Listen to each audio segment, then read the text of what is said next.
Pernah nggak lo cek struk atau akad kredit lo? Ada biaya premi asuransi di sana. Banyak nasabah stres mau mati, padahal bank sudah memproteksi pinjaman itu dengan asuransi. Assalamualaikum warahmatullahi wabarakatuh. Apa kabar teman-teman semuanya? Semoga semua dalam keadaan sehat walafiat ya. Diberikan kesehatan, kelancaran, serta kemudahan dalam segala urusan apapun itu. Hari ini semangat kita, makin kita kuat mental lagi, makin kita update informasi tentang perpinjolan. Oke teman-teman, kali ini saya akan membahas tentang update asuransi pinjol per 2026. Nah, pinjol-pinjol apa saja itu yang benar-benar mengcover untuk yang gagal bayar. Kita akan bahas secara tuntas. Tapi sebelumnya saya harapkan kalian semuanya sudah subscribe channel ini agar channel ini terus berkembang dan dapat memberikan informasi terbaik buat kalian yang gagal. Oke teman-teman, ini dia buat kalian.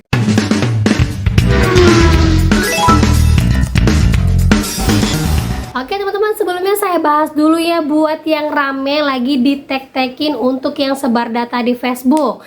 Nah, seperti ini apakah benar tidak usah dibayarkan dan bagaimana nanti mbak nasib kita kalau terus-terusan ditek dan dimasukkan ke dalam grup-grup yang ada di Facebook. Nah, seperti ini informasinya. Halo kakak, saya lagi TLB APK pinjol, tiba-tiba ada DC terus sebarkan foto saya di Facebook dan chat tempat sekolah dulu, tapi giliran saya chat ternyata WA saya diblok sama DC-nya.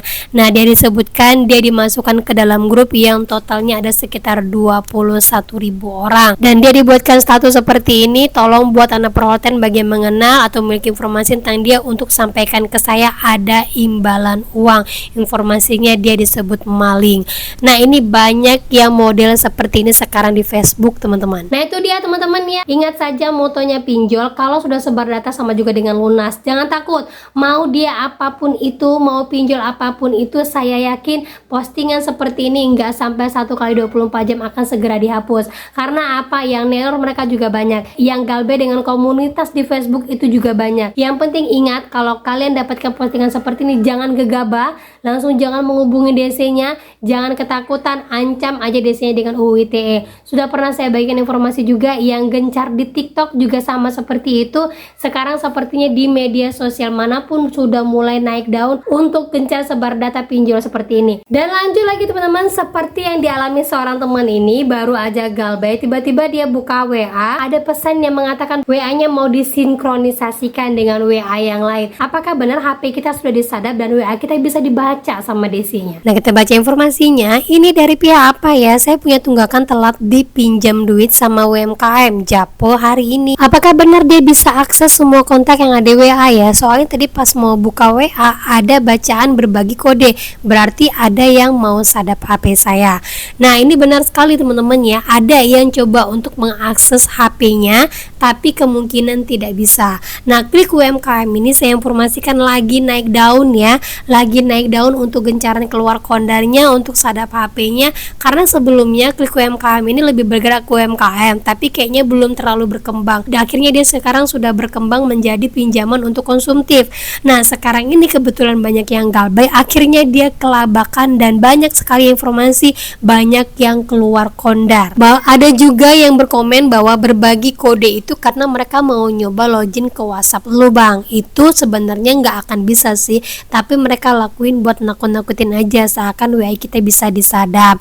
Nah, ini benar sekali ya, kalau HP kita bisa disadap dari jarak jauh, terutama untuk WA-WA-nya biasanya mereka harus punya kode-kode yang ada dalam HP kita. Nah, kemungkinan ini mereka baru coba-coba login saja tapi belum berhasil gitu teman-teman ya. Nah, itu dia teman-teman ya, jadi jawabannya biasanya ini ada yang coba untuk mensinkronisasikan WA kalian tapi dia belum berhasil. Nah, kalau ada yang mulai seperti ini, jangan lupa langsung matikan HP kalian, benar-benar mati ya, bukan restart, biar langsung sadapannya hilang ataupun kontak untuk mensinkronisasikannya terputus, jadinya tidak akan ada sadapan. Nah, jadi nggak usah terlalu dikhawatirkan dan jangan pernah respon apapun walaupun dia tidak bekerja 100%, minimal adalah sekitar 50 ataupun 60% meminimalisir terjadinya sadapan di HP kita gitu ya. Dan lanjut lagi teman-teman, jadi ada seorang teman saya yang nge-share video tentang asuransi pinjol ataupun asuransi perbankan ataupun asuransi kredit. Nah, apakah benar sebenarnya untuk di tahun 2026 ini, apakah benar pinjol semuanya sudah terasuransi? Pernah nggak lo cek struk atau akad kredit lo? Ada biaya premi asuransi di sana. Banyak nasabah stres mau mati, padahal bank sudah memproteksi pinjaman itu dengan asuransi. Kalau lo gagal bayar karena kondisi medis atau PHK, bank sebenarnya bisa klaim asuransi itu. Tapi kenapa mereka tetap nagih lo? Karena mereka mau dapat untung 2 kali. Bongkar lagi berkas pinjaman lo, cari klausul asuransinya. Tanya ke mereka secara tegas, apakah pinjaman ini diproteksi asuransi? Jangan mau diperas kalau sebenarnya hak proteksi itu sudah lo bayar di awal.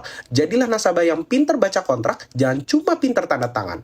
Coba cek akad kredit lo sekarang, ada tulisan premi asuransinya nggak? Itu dia teman-teman ya, juga ada postingan seorang teman mengatakan, apakah benar bahwa pinjol itu sebenarnya mengasuransikan untuk yang gagal bayar? Nah, dia menjelaskan lagi, benarnya pinjol itu tidak mengasuransikan orang-orang yang gagal bayar, tetapi mengasuransikan perusahaan mereka dan semua para lender-lendernya. Kalian pernah dengar gak sih kalau pinjol itu ada asuransinya? Dimana kalau nasabah gagal bayar, maka hutangnya akan gugur. Eits, tapi tunggu dulu. Karena faktanya, perusahaan pinjol tidak pernah memberikan asuransi kepada nasabahnya. Yang ada biasanya adalah asuransi kredit yang justru memproteksi perusahaan pinjol tersebut. Asuransi digunakan hanya untuk menutup kerugian perusahaan pinjol, bukan membebaskan hutang kalian. Artinya, kalau kamu gagal bayar, maka pinjol akan tetap terus menagih dan tidak ada sistem yang menggugurkan kewajiban bayar kalian. Jadi, jangan salah paham ya. Kalau ada pinjol yang menawarkan janji asuransi gagal bayar, itu patut dicurigai. Karena bisa jadi itu adalah jebak. Nah, saya luruskan di sini teman-teman ya, kalau dari tahun 2025, tahun 2026, kalau kita lihat dari wacana OJK mengatakan bahwa semua pinjol wajib masuk asuransi dan mengasuransikan perusahaan mereka. Dalam kategori apabila terjadinya gagal bayar, berarti asuransi wajib menggantikan kegagal bayar ataupun kerugiannya. Berarti kalau ada mengatakan bahwa pinjol itu tidak mengasuransikan untuk yang gagal bayar, tapi jika terjadi perusahaan mereka yang pilot ataupun terjadi namanya kerugian, nanti akan diasuransikan. Nah, bahasanya semua pinjol itu bergerak di bidang keuangan. Usaha mereka apa? Usaha mereka yaitu pinjam meminjam uang. Terjadinya kerugian itu apabila adanya yang gagal bayar, barulah perusahaan mereka diasuransikan. Nah, kalau perusahaan mereka sudah diasuransikan, buat apa lagi mereka menagih ke kita? Apalagi untuk menagih ke kita itu mereka membutuhkan yang namanya pihak ketiga ataupun karyawan untuk menagih orang sebanyak itu yang gagal bayar. Dalam arti kata, berarti asuransi yang memang ada dalam perusahaan tersebut adalah memang asuransi untuk gagal bayar. Itu dalam kategori teknisnya teman-teman ya. Jadi kalau kita telisik, ada berapa sih pinjol-pinjol yang emang sekarang ini di tahun 2026 menerapkan yang namanya asuransi. Nah, berikut daftar pinjol yang saya temukan per hari ini yang di dalam websitenya masih menjelaskan tentang adanya asuransi kredit yang bekerja sama dengan mereka. Yang pertama itu adalah S-Pinjam SPayLater, kemudian Samir, kemudian Uatas, Singa ID, Pinjam Yuk, GoPayLater, dan GoPinjam. Nah, bagaimana yang lainnya? Saya yakin yang lainnya sih masih ada menggunakan asuransi kredit, tetapi tidak menjelaskan dalam klausulnya.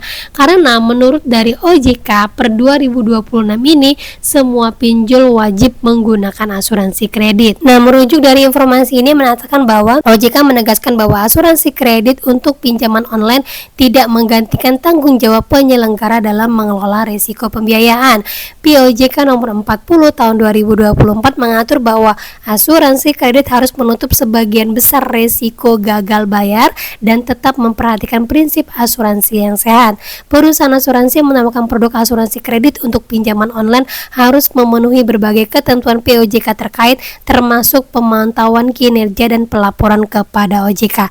Jadi di sini menjelaskan bahwa per 2026 memang wajib semua pinjol wajib memiliki yang namanya asuransi kredit, yang mana ini harus menutupi sebagian besar risiko gagal bayar. Klausul yang saya dapatkan pada Singa ID yang mengatakan bahwa risiko kredit atau gagal bayar ditanggung sepenuhnya oleh pemberi dana ataupun asuransi kredit sebagaimana relevan, tidak ada lembaga ataupun OJK yang bertanggung jawab atas risiko gagal bayar ini. Berarti di sini jelas semua gagal bayar ditanggung oleh asuransi yang bekerja sama dengan pinjol. Dan hanya beberapa saja yang mana di dalam websitenya masih mencantumkan kata-kata seperti ini. Sebagian besar sudah tidak ada lagi kata-kata seperti ini. Kemungkinan mereka tidak mencantumkannya, tetapi tetap masih bekerja sama dengan asuransi untuk mengelabui para peminjam. Nah itu dia teman-teman ya, jadi emang sudah anjuran OJK bahwa 96 perusahaan yang tersisa sekarang ini wajib menggunakan asuransi. Jadi kalau seandainya banyak yang mengatakan, Mbak sampai kapan ya hutang saya ada di silik OJK? Jawabannya itu biasanya 5 tahun, tetapi sebelum 5 tahun sudah akan ada beberapa pinjol-pinjol yang memang sudah tidak mencatatkan lagi hutang kalian di silik OJK karena itu sudah dibayarkan ke asuransi.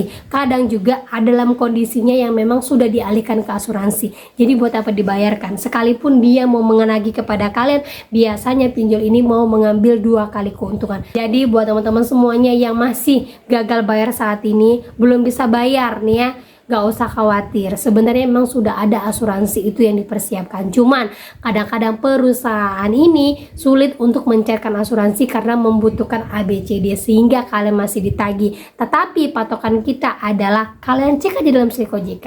Kalau bulan ini masih ada, tiba-tiba 3 bulan kemudian lagi kalian lihat sudah tidak lagi, berarti fix hutang kalian sudah dihapuskan ataupun sudah dibayarkan oleh asuransi. Gitu teman-teman ya. Nah oke, itu dia informasi yang bisa saya sampaikan buat kalian. Semoga informasi ini menjadi mood booster, semangat baru lagi, kuat mental lagi, dan akhirnya kata saya ucapkan Assalamualaikum warahmatullahi wabarakatuh.